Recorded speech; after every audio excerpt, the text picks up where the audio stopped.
目前市面上咧有好多機構都標榜咗能夠提供醫療服務，呢啲機構咧有啲係有持牌嘅醫療機構，有啲係冇持牌嘅，亦都有啲咧係有註冊醫療專業人員執業，有啲根本係冇註冊醫療專業人員執業嘅所謂山寨版嘅醫療機構。而市民大眾咧未必個個都識得去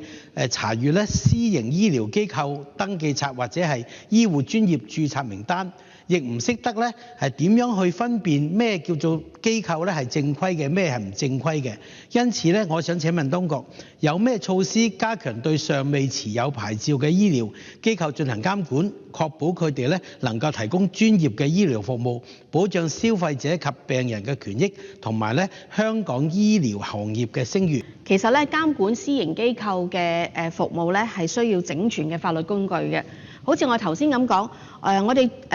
私營醫療機構嘅條例633入邊咧，第92條亦都訂明咗，除非事先咧係獲到衛生署署長嘅書面批准，或者其他法律有規定或者准許咧，任何處所係不得應用符合以下説明嘅名稱或者描述，就擺咗我哋嘅附表8嗰度嘅，就係嗰啲詞語，譬如好似話醫學啊、醫療啊、診所、治理等等。呢條條文目的咧就係防止一啲不法分子巧立名目，誤導公眾以為呢啲處所可以提供醫療服務。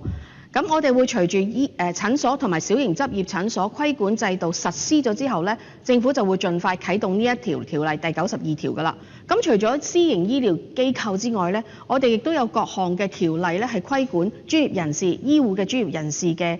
服務嘅。譬如包括醫生註冊條例、護士註冊條例、牙醫註冊條例、中醫中藥或者輔助醫療嘅註冊條例等等。而關於保障消費者權益方面呢，我哋亦都有商品説明條例同埋不良廣告條例等等，係全覆蓋，希望可以多方面咧係監管到香港私營醫療